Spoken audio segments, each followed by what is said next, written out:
What's up, everybody? It's your boy Stephen J, and I'm here with Simply Steve, and we're talking about wrestling: WWE, WWF, WCW, UWF, ECW, AWA, and maybe a little bit of TNA. So, I did get a chance to check out Luchador Online, Lucha Underground from last week, so I'm gonna give you my take on that. So right now, the still big news in the wrestling world is part 2 of CmPunk's interview with Colt Cabana. Colt Cabana, let me just first say, reminds me of the pilot fish. You ever look at, why does my camera seem like it's leaning over to the right? If you ever look at pilot fish, and you see, well, if you ever see a shark, and those little fish that swim underneath the shark, or near the shark's tail or something like that, they're basically there to catch scraps, or whatever the shark leaves, or if he's chomping on something and bits and pieces fall out of the mouth, those little fish scrap it up. That's who Colt Cabana reminds me of. CmPunk is a shark. He's the little fish going in underneath the shark, grabbing whatever scraps, particles that he can find. So yeah, that's who he reminds me of. That little fish that swims underneath the shark. Now I'm leaning over to the left a little bit. All right, whatever. But the big news is his second interview that he had, and I gotta completely be honest with you. I was disappointed in the second interview, and let me tell you why. For the simple fact that they led you, you know what it kind of reminds me of? That dude from this Sunday called, the thing was supposed to be eaten alive. Everybody expected this man to be eaten by a snake. They showed the camera work, and the snake's mouth is like that. Oh, he's really gonna get eaten, I can't wait. He had a protective suit on, so it was gonna be all good. So you waste your time for 2 hours, almost 2 hours. Get to the last 5 minutes. At 1 hour and 51 minutes in, I was like, if he ain't eaten by the snake now, he ain't gonna get eaten by the snake. So he didn't get eaten by the snake. The snake wrapped him up, and he's supposed to be in some protective suit. Oh, my arm is twisting. He tapped out. So they led you to believe he was gonna get eaten by a snake. He did. CmPunk and Colt Cabana led you to believe that he was going to answer fans' questions. Send your questions in, and CmPunk was going to answer. He didn't answer a goddamn thing. And he said that they said the thing crashed. Whatever they did. Whatever. In this society, if it crashed, guess what? He said he had somebody come and fix it, but he said they didn't think it was going to be a lot of people. He's lying. Everybody's been waiting for CmPunk to say something. Nobody really knows what happened. Paul Heyman wasn't saying anything. AJ wasn't saying anything. Everyone that was friends with CmPunk weren't saying anything. No one was saying jack bone. Chris Jericho, everyone has speculations, this, that, and the other. Why CmPunk, what happened, this, that, and the other. Until he finally came out because he said the lawsuit was over and they settled. So therefore, that's why he could speak about it. Okay, I respect everything that he said in the first interview. I didn't respect all the cussing like I said last time. But I respect for him coming out and telling everybody what happened, how he felt. This second interview, I just felt that he was whining. He came across as whining to me. Well, yeah, and he hurt me. And let me tell you about the other time right back and what he did. And it's just, and they said that. I mean, he did respond to Vince McMahon saying, I'm sorry. And he was like, well, you got my phone number, why you ain't call me? Okay, whatever. Accept the man's apology for what it is or whatever. He went back on Ryback again. Another thing, because I was currently listening to while he came in, but I pretty much was almost done. I only had like 10 minutes left. But one of the things he said was like, I think Cole asked, he was like a lot of speculation about, you'll come back in a couple of years, yada yada. And he was like, is it true? Are you 100 completely done? And he was like, so many people think they know, like Jericho when he said he left for 2 years and he came back and everything like that. But he was like, he said it's too early. He said right now it's a completely no, but he's like it's too early to tell. And to be quite frankly honest, CM Punk's life will always be intertwined with the WWE because quite frankly, as long as his wife is still wrestling. That's what I was gonna say. As long as AJ's there, people are always gonna be synonymous with CM Punk. And so, basically, they'll always go back to Chicago, and every time they're there, you know they're gonna be chanting CM Punk as well. So. Would be cool if he actually showed up to a WWE event and sat in the audience. I guarantee you they won't put the camera on him, but I would buy a ticket to sit down front row and be a spectator. Matter of fact, he's friends with a lot of the Blackhawks. Get them and sit them down right in the middle of them. So you have all these 6 guys with you, and you sitting down in the middle. That'll be what's up. They normally do show the people who are like athletes or whatever who are here. So they'll be like, oh, we got the local whatever team here. And you know, they stand up and go wave or whatever like that. So anyway, so Ryback did respond. Apparently he sent out a tweet, which I didn't see. And I don't follow Ryback anyway. But he did a shoot that I just saw on YouTube. And he responded to CM Punk. Basically all he said, he didn't come at CM Punk and challenge him in any other way. He just basically said what CM Punk said was wrong, and it didn't happen that way. And he said no, he did not intentionally hurt CM Punk, and he said he doesn't quite recall the conversation that CM Punk said happened. He was like, if that did happen, the way he said it happened, he didn't come in my face acting like that. And he said that didn't happen. He said if I hurt him, why didn't he come to me? That's what Ryback said. So that's basically big news. Again, I was disappointed because he really didn't answer. He didn't answer any questions.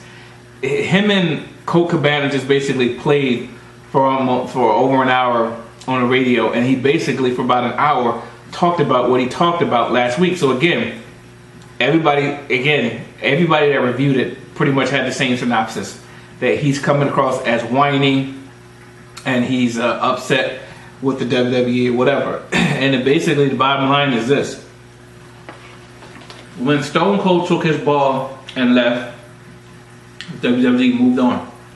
When Hulk Hogan left, WWE moved on. When Goldberg left, WWE moved on. When The Rock left, WWE moved on. To John Cena. So even now, if CM Punk, he left. Yeah, was he a big name? Darn straight. So was Stone Cold. So was The Rock. You should buy him. But they all came back. All guys stepped up. Hulk Hogan. All came back. Yeah, they all came back. But my point is, other guys stepped up in the in his place, like Daniel Bryan. Although, and then he trying to again, what made me whiny, a little bit way whiny, was he goes, well, Ambrose, Rollins, and Roman Reigns, you get major push. They've never pushed anybody like that before, trying to get them over or whatever. I mean, it's like he's whining about it. I didn't get a push when I got in or whatever. You were the exception. So it just came off as, He may be whining, but again, like you're saying, Vince hasn't gone in detail. Triple H hasn't said anything about it at all. But I don't think they ever are going to. And I think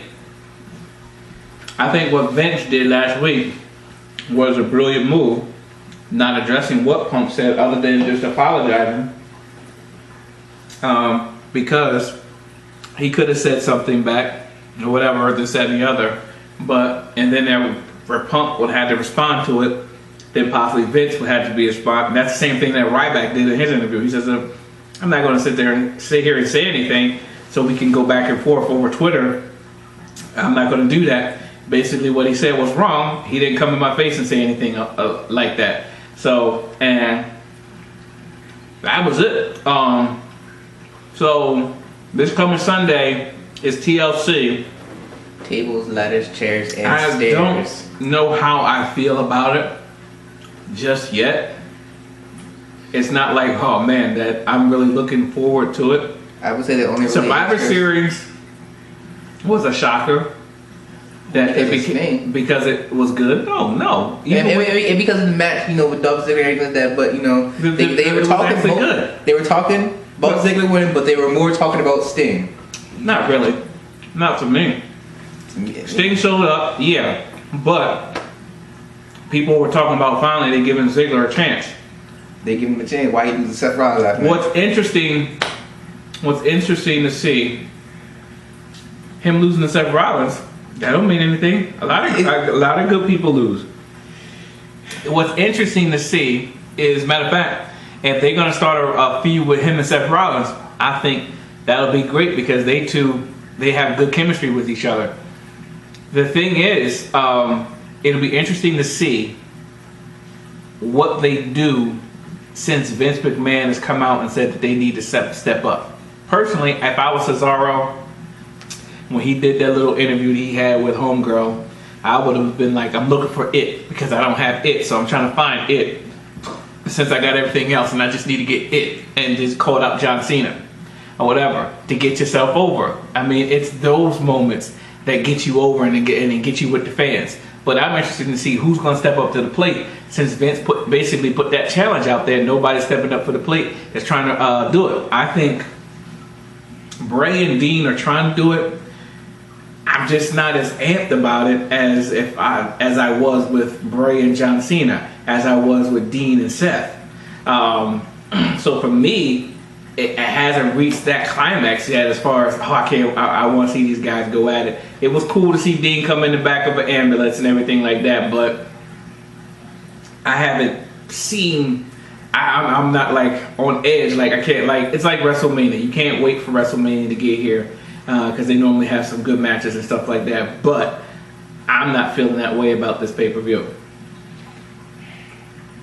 So let's start with Monday Night Raw. Oh yeah, you didn't say CmPunk gonna be doing UFC. Oh yeah, I don't believe that. 2015 gonna be the Octagon. Punk tweeted that, and I saw the video. Whatever. I think personally Brock Lesnar will quit and make Brock his first match. I think CM Punk will get knocked out. I like Punk. I'm sorry, but he is not an MMA fighter. He's gonna get knocked. I really couldn't see him as a UFC fighter, but you know, I don't know. I really just couldn't see him. I don't know what he could do, but I just don't see him as a fighter. I mean, Brock had success in it. Bobby Lashley, he had success in it. He's actually 12-2 in MMA. The guys that came over from MMA, Ken Shamrock, and I forgot the other guy that came over. He was in WCW for a while, but had success in crossing over. So, do I think Punk will it sell a lot of make a lot of money? Yeah, because it's CM Punk. It's gonna sell a lot of money. People gonna want to watch and see what he does. But if they put him in there with somebody good, he gonna get knocked out. He gonna get knocked out. And he didn't say he's been training this almost 11 months since he's been off. Well, 12 months that he's been off. So 2015, when? December 2015? June 2015, what? So I think he just said 2015. I don't think he said what month. That's what I'm saying. Is it December? Anyway, he did say, I just thought about that The Rock called him and was like, yo, what's going on? Oh, it was like your fans are like hating on me. Which was interesting. So let's go to Monday Night Raw. Alright, so last night was the Slammys, which particularly is one of my favorite nights of the Raw because, you know, I just like to see who the WWE Universe picks or whatever like that, and I just, you know, like it was. Let me tell you why it got on my nerves. Because the one thing I can tell you that was Steve is I just found it interesting that Paul Heyman was there and they were like, OMG, the moment obviously they were gonna pick out of all those Taker losing at WrestleMania, but you know, and he was just there to get the award. But you know, other than that, I don't care about none of the Slammys. Who won the Superstars of the Year? Roman Reigns. Roman Reigns was not. While he was here, hold on, nope. Let me finish. He was not the Superstar of the Year, and I'm going to tell you why. I'm going to go through the list. John Cena, for obvious reasons. He'll always be nominated. He was not the superstar of the year. He did reach because 15. he did what? He did reach his 15th title this year. So what? So what? What has you can't take one moment. Okay. It's 365 days in the year. Then we're gonna take it's 12 months in that year. Right. You can't sit there and say, "Oh, he won the title and whatever." All no. Right. Let's think back. He had a good feud with Bray. We ain't gonna lie there. Okay. What has he done since the Brock Lesnar and the Bray Wyatt? He's been absolute. Look at the ratings for Raw. They've sucked because he's been in the main event. It's the same old, same old. You're not getting anything different with John Cena. So that's why he's not the superstar of the year. Who else? Daniel Bryan. Daniel Bryan would have been the superstar of the year had he not gotten hurt. Yeah, I really couldn't see once he got hurt, he was only here at the beginning of the year. So again, you give him from January to April. May. April. Because he. When was May? When was WrestleMania? In April. He did Extreme Rules. Okay, you give him from January to May. That's it. He got hurt. He's been gone ever since. Too much absence gone. You love the Yes Movement and everything that it stood for and the wave it generated, but other than that, no. Roman Reigns, same thing applies. He had his run as a single competitor. He had that one great match with Randy Orton, and from that point on, he was okay, but he got hurt. He's been gone. I'm sorry. He said he'll be back. He had no momentum before that because he was a part of the Shield. Dean Ambrose. Without Seth Rollins, Dean Ambrose who? He won breakout star of the year. I will give him that. That's it. Superstar of the year? No. Seth Rollins. Without Dean Ambrose, he's nothing. Seth who? Well, you said he does make. So you saying that? Let's just say that him and Dolph Ziggler did get into feud. You're saying their feud wouldn't be as good as him and Dean's? Right. I think. I don't know. They haven't feuded yet. I was just putting it out there. Just saying because you're like him and Dean. I'm saying that Dean and Seth need each other. True. Without each other, they haven't been all that good. See Bray Wyatt and Dean. See John Cena and Seth Rollins. Hasn't been all that good. Who else was nominated? Oh, Brock Lesnar. I'm sorry. You beating The Undertaker at that moment when that happened, I was like, oh, that's Superstar of the Year. What he did to John Cena, oh yeah, that's Superstar of the Year. The man hasn't been seen. Since then, that disqualifies you from being Superstar of the Year on a part-time schedule. I know he hasn't been here, but just those two moments, those two things you accomplished, pretty much outcast everything else that happened. Everything that's done. Everything that's happened this year. No. Breaking the streak and doing what he did to John Cena. It was great. It was great, no doubt. But if you're going to be Superstar of the Year, that means you have to be a wrestler during the year, not a few moments. If that's the case, if I want to give it to Brock for the two things he did, let me give it to Daniel Bryan for winning the title and for his Yes Movement. Personally, I think the Superstar of the Year was Dolph Ziggler. He wasn't even nominated. Exactly. That's what. And I tweeted that, yo, how you gonna have everyone else and Dolph Ziggler? Dolph Ziggler has been the most consistent. I want to say after WrestleMania though. It was after WrestleMania. It was his on SmackDown when he had that match with Seth Rollins, and everybody was talking about that match. Yo, that match was pretty good. I don't even remember who won. Seth Rollins. But it was a good match. Ever since that match, Dolph has been given. He's what Vince say. No one's going for it. He's been going for it ever since. Deservingly should have been nominated, and I guarantee you, if he would have been nominated, he would have won. That's why I say the Slammys don't mean anything because it's rigged. It's rigged. All right. Match of the year went to Team Cena versus Team Authority. I can't really remember some of the other matches, but that match right there, it was pretty good. That was a good match, but I say it's the match of the year. No, I would have gone with the Usos versus Wyatt.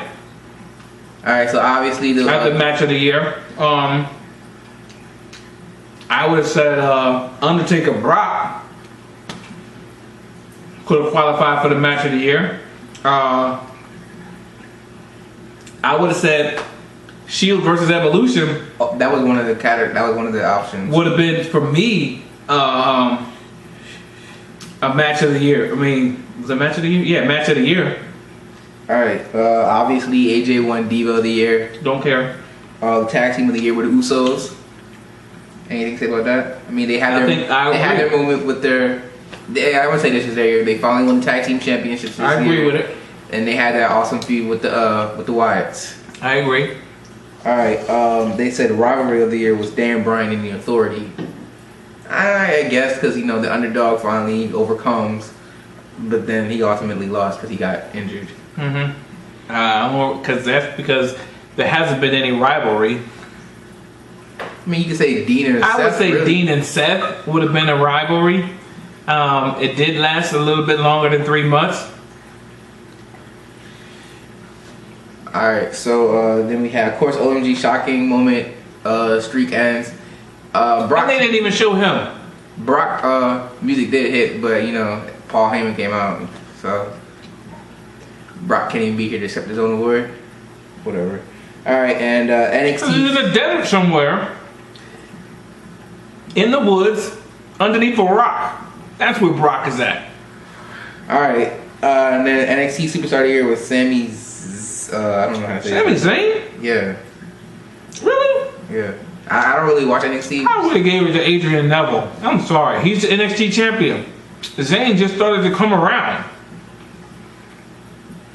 Alright, so the first match of the night was Dolph Ziggler and Seth Rollins.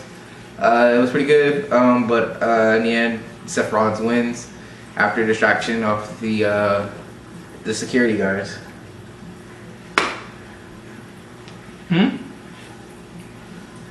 What? I said it was Dolph Ziggler versus Seth Rollins. Ziggler won. Ziggler lost because after distraction. That was actually a pretty good match. I will give it to you.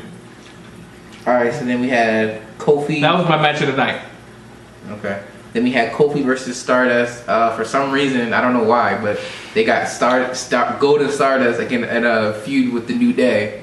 For some reason, I really don't know why, but it's 3 against 2. It actually at the pay-per-view, it's gonna be Kofi and Big E against Golden Stardust. All right. I don't know what to say about the New Day. New Day. It's other than I just don't like it. You just don't like it because it's just making them dance and they got gospel music in the background. It just I don't like it. Definitely for that fact. It's just you. Well, when it was coming out, no one really cared, but they started sharing New Day and everyone was with them. I guess it's because you shot at them, they let the crowd likes to shout back. They came out, they clapped with them. I clap when I go to church. You dirt, and Big E, come on, ha ha ha, yeah, you did, ha. Stop. He's been doing that ever since Rusev. I understand that, but stop. Stop! Shoot! Stop! God! I'm trying. I ain't even gonna go there. Alright, so we had Ric Flair's daughter, Charlotte, take on Natalya, and she won by a roll-up pin. Natalya won. Alright, so obviously, Tyson Kidd is a new Macho Man, and Natalya is Elizabeth. Where Tyson Kidd hasn't done anything. Exactly. And it got to the point where Miss Elizabeth, matter of fact, she's the new Sable. When Elizabeth was starting to garner all the attention and Macho Man would like cover her no. And so you saw Tyson Kidd last night, get up on the rope, he's blocking like as if he won or whatever. And same thing with Sable and Mark Merrow. Mark Merrow, people liked him, but then people started looking at Sable, and then people was liking Sable, and then he tried to cover her up and tried to pull her in, and then finally she left and whatever. So I guarantee you they're probably going to be divorced by the end of the year, by June of next year, if this storyline does play out. Alright, so then Bray Wyatt and Dean Ambrose had a promo, whatever. Bray was talking about his broken chair, which he got from Sister Abigail. I didn't know who he got it from. Then Dean came back in the back of the ambulance, with smoke and everything like that, with some tables and ladders and everything like that. It scared him off. Alright, so then, you know, I would say it would have been interesting because, you know, these were a great tag team. It was Eric Rowan versus Luke Harper. You know, I think it was, as again, for big guys, you know, they put on a pretty good match, especially with each other. I liked the match. It was my second best match of the night. Because I would actually want to see Rowan and Harper feud versus Rowan and Big Show feud. Because, I mean, you got the two Wyatts, and okay, they're Wyatts. So why not have Bray? Like, what's going on? I think, again, I still disagree with them breaking up the Wyatt family like they did. So, again, they don't know what they're doing. I think I would have kept Bray, because watching him and Dean go at it and him getting jumped by the Wyatt family, that would have put the match even has more over. Then more anticipation for the match because Dean keeps getting jumped by the Wyatt family every week. So, maybe Bray can't do it as a solo. I don't know. The boy still got mad mic skills. The man has mad mic skills. But as far as in-ring ability so far, he has that. But I'm just not seeing the it factor that Vince McMahon is looking for. He had it when he was going with John Cena. It was like, yo, this dude is far above everyone else right now when he was going against Cena. Right now, he has leveled off. And that's because you can't find anyone that's able to match wit with him. Dean Ambrose possibly can. And so far, I haven't seen it. If they take this feud past TLC, then I think it'll start garnering some hype. Dean said it was, not Dean, Bray said it was going to be their last match with each other, so we'll see.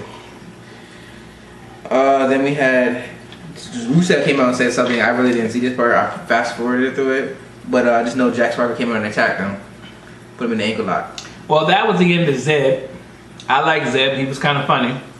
But broke leg. That's probably the last time you're going to see him. You may see him on one more pay-per-view. Now that Kurt Angle signed with TNA, I don't know who you're going to get to go against Rusev and beat him finally. So I don't know.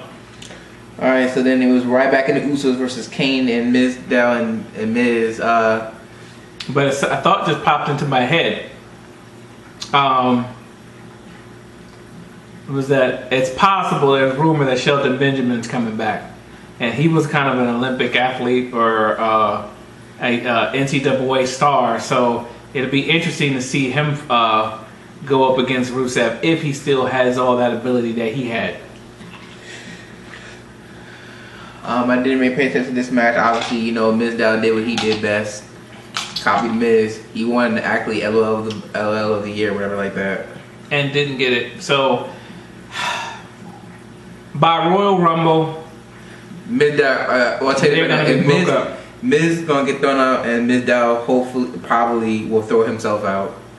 Or maybe he'll be like, Miz will try. No, he's not going to throw himself out. In a Royal Rumble, Miz is going to get thrown out, and Mizdow is going to be coming like this to do it, and everybody's going to be waiting for him to do it, but he was like, no, whatever. And then someone will come from behind and put him out.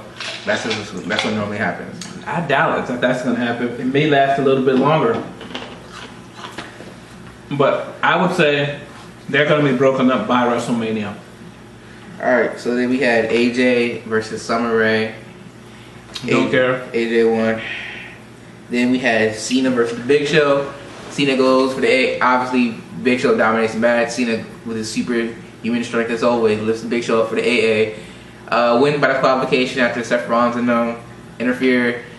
Everybody like Ziggler and Ryback and everyone all come down, and you know they all get beat down, and Cena gets put through a table. Okay, this is like the third week that this done happened since the last pay-per-view. How many times are you going to do it? How many times are you going to do it? It was exciting the first time. Yeah, okay. They doing that again. Third time. All right. Last night was just, really? You know what's going to happen. Stop. It's just, again, they need to give Paul Heyman back control over the storyline. And I think he can write. Matter of fact, sometimes I don't think you can give this guy a story. and you can tell him, make up your own storyline with it. I think some guys can be creative enough to actually go in and do it and make up their own storyline to go with it. Just give them the storyline, you fill in the blanks of what it's going to be and why and how, who, what, when, where, and why. You just got to give them that opportunity. All right, so obviously TLC is this Sunday, so we're gonna go over the matches that's gonna be at the pay-per-view. So one of the matches, it says the pre-show, it's gonna be the New Day, Big E and Kofi against Golden Stardust. Again, I really don't know why they're feuding with each other, but they are. So that's just that. Second, Dean Ambrose versus Bray Wyatt, TLC. Quite frankly, honest, that might be the only interesting match of the night. Interesting, just to see how it's going to all play out. Then there's Ryback versus Kane in a chairs match. All right. Yep. That's because Ryback was teasing him, or whatever, because he was in like a mission stand or something like that. I don't know.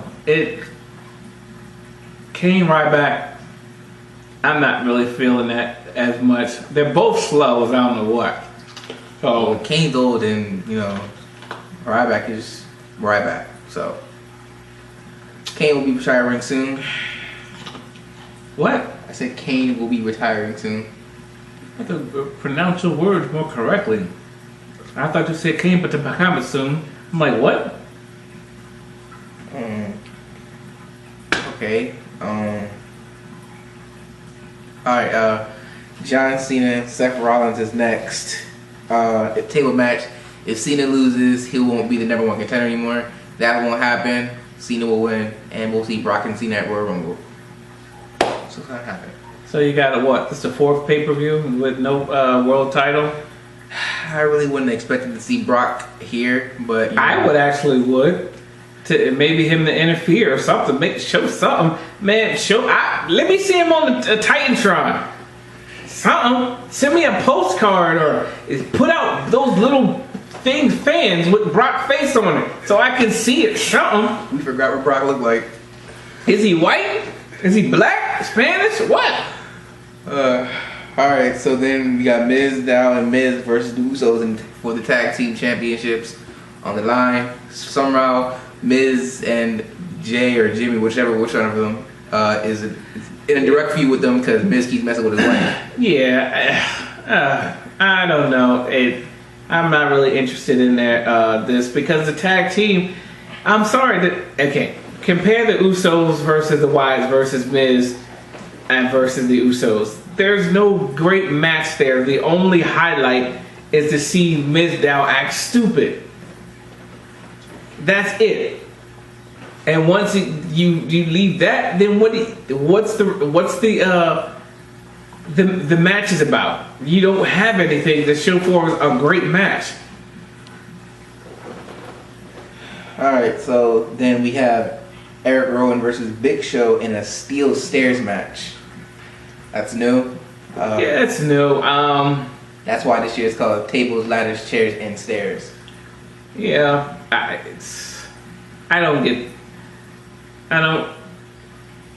not really interested in to see, because who is Harper going to defend his title against? Ziggler in a ladder match. Okay.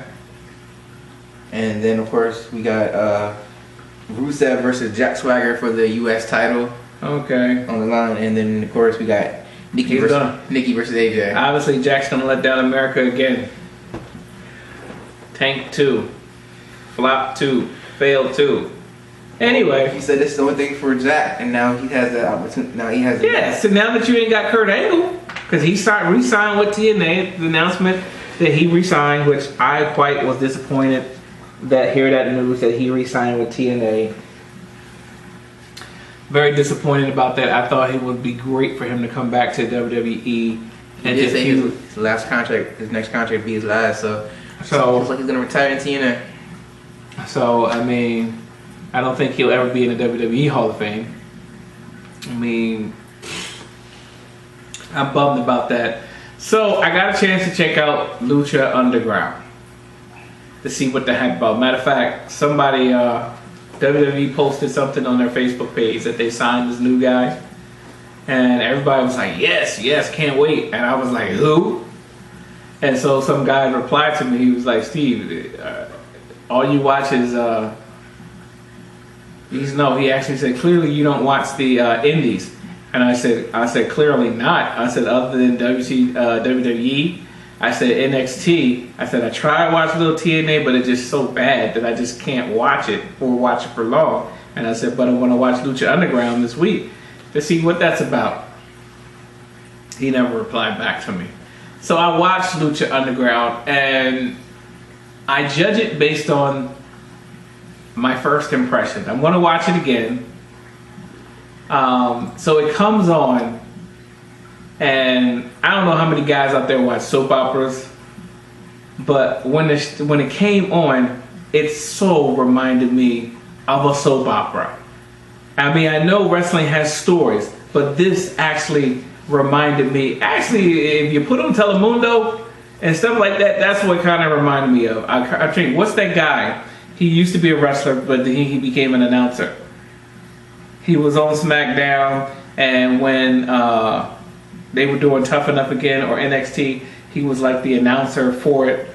Matt Stryker. What's Stryker? Matt Stryker? Is it Matt Stryker? Yeah. He's the announcer, one of the announcers for Lucha Underground, which apparently is it's someplace in California, I think, where they do it. They're taping that. So when I was listening to it, I was like, that voice sounds familiar. And I was like, I don't know who it is. But then probably like 20 minutes into it, they showed the two guys. And I was like, oh, that's Mike Stryker. And apparently he just started because the guy mentioned him said something to him about, oh, you finally come over here and I know this ain't something that you're used to or whatever. He was like, nah, I love announcing, calling wrestling matches or whatever. Matt Stryker was not that good anyway. He was just, he tried to be, it just wasn't. But it started off as a soap opera between, I guess, the owner or whoever it was, the GM, signing somebody, and then somebody's hiding behind a closet listening and looking. It just started off so weird for me. I did watch about maybe 3 matches before I fell asleep, and I'm not going to give my overall on a scale of 1 to 10 about Lucha Underground yet, because I'm going to go back and watch it again, the matches, and I'm going to watch it again this week to see if maybe last week was just a fluke for it. And I'm trying to think. John Morrison is there. Oh, it comes on like a soap opera, but they do show highlights as it's coming on. So like they show the man in his office, whatever, and then they show highlights, and the highlights look hot. They look hot, and I'm like, okay. So I'm expecting to see what I saw and remember from WCW's Lucha days and a little bit of WWE, but more so WCW or ECW. But the first 3 matches, I didn't really get that. It was some big bulky guys, and they had some gay dude come out there dressed up as a woman or a drag queen or whatever. It was scary, ridiculous, and quite disturbing, I might say. So I'm to be announced in reference to Lucha Underground. That's about it. That's all I gotta say. I didn't see it, so I don't know. But I do know, I saw that Sting's contract, it said it says in there that he's scheduled for 6 appearances, and the first one was for Survivor Series. So I tried to figure it out what his other 5 would be, and I'm guessing 1 would be for Raw to start or whatever, if you with Triple H. 1 would be the Royal Rumble, another one for Raw, possibly another one for Raw with Taker, and then WrestleMania, and then that might be it for him. So I don't really care. You ended the streak. You know you're gonna do it anyway. You ended the streak. So what you gonna do? So you ended the streak with Vince. Vince ended the streak with The Undertaker. He didn't know he was going to sign Sting. that would have been the match of that would have been bigger than Cena Rock if it was Sting and the Undertaker. Because Sting, hey, I came to face you. I need to see who the best is, who the king of the dark side is, or whatever. I really don't even consider Sting of the dark side because Sting has been wearing dark colors. Not longer than Taker. No, not longer than Taker, but ever since that movie The Crow came out. Okay, Google. When did The Crow come out? How come out? According to Wikipedia, oppositely, LGBT people who have... When did the movie The Crow come out? The Crow was released in the United States on May 11th, 1994. Alright, so that came out in 94. Right after that movie came out was when Sting started wearing all dark colors, all black.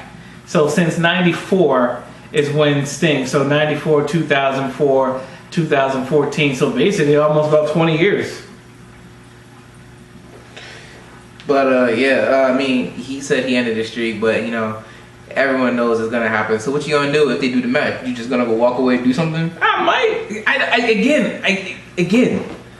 I don't want to see it. There's no appeal for Sting and The Undertaker anymore. The draw for WrestleMania was two things. The Undertaker first, the World Heavyweight Champion second. Without that, you just have one thing. And I'm sorry, Cena is not a draw.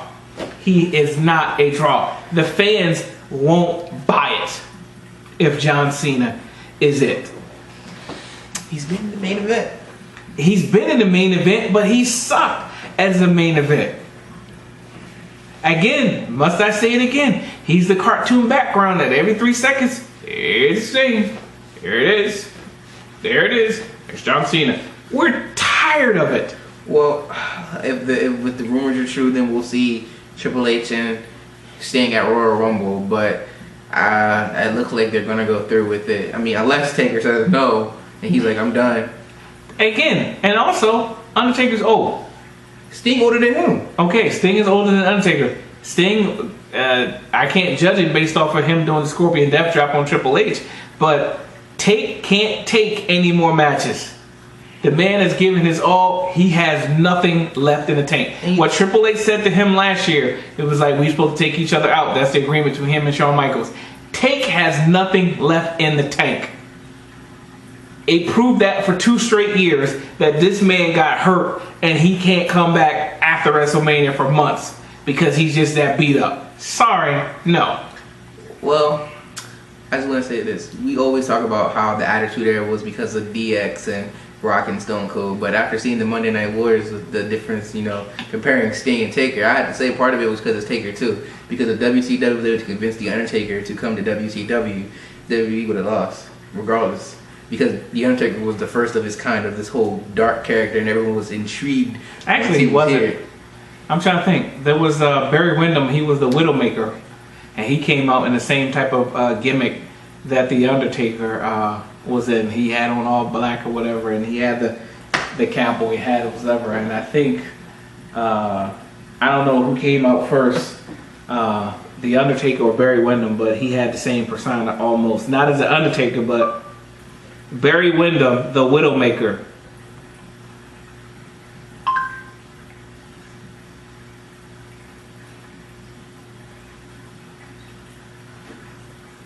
But yeah, basically in the video they were like, yeah, Take is, you know, like you said, Take is dedicated, and even Vince said in the interview, Take is dedicated to the business. He always put the business first.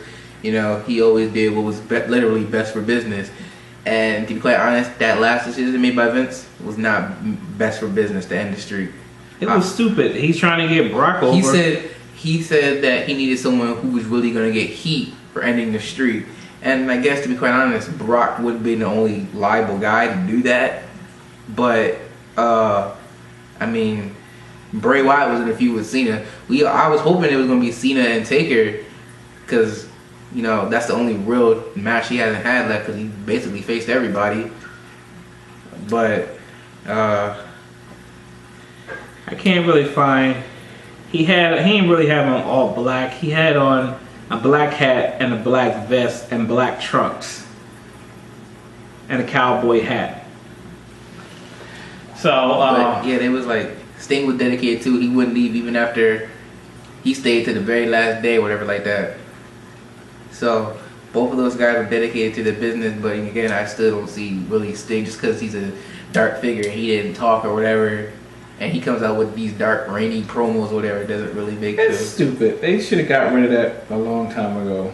Doesn't really make him a dark figure. I mean, you know, I wasn't there to see it, but I've seen Taker. You know, he's just the ultimate guy. But if they're gonna go with him and Sting, I don't know. Obviously, people still want to see it. You may be the only one in the world who doesn't want to see Taker again. I don't want to see him because he doesn't have it. That's why. That's my only thing. Is that he doesn't have it anymore. Because he doesn't have the streak, or he's over because of both. Both. Guys, if they do it right, guys do last a long time in the business, and they give. I'm talking about. Okay. Oh no, Barry Windham came back in June of '89 as the Widowmaker.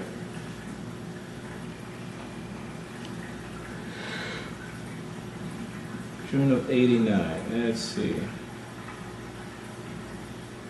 The Undertaker, WWE. Undertaker debuted in like the 90s. According to Wikipedia, Mark William Calloway, better known by his ring name The Undertaker, is an American professional wrestler. Duh.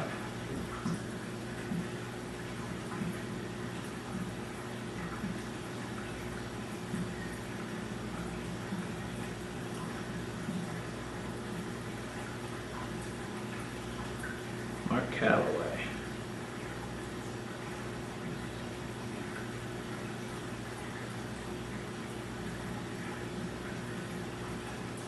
Yeah, he was in WCW for a while. I mean, Mark Callis. I could have sworn the Undertaker was somebody else. And he came in 1990, so he came after Barry Windham.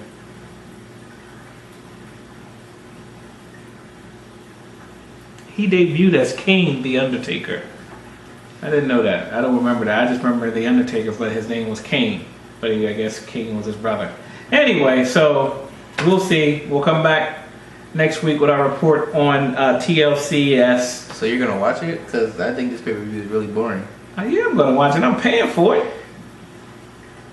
Okay. So that's it. We are done talking about wrestling. So for Stephen J and Simply Steve, we out. Peace.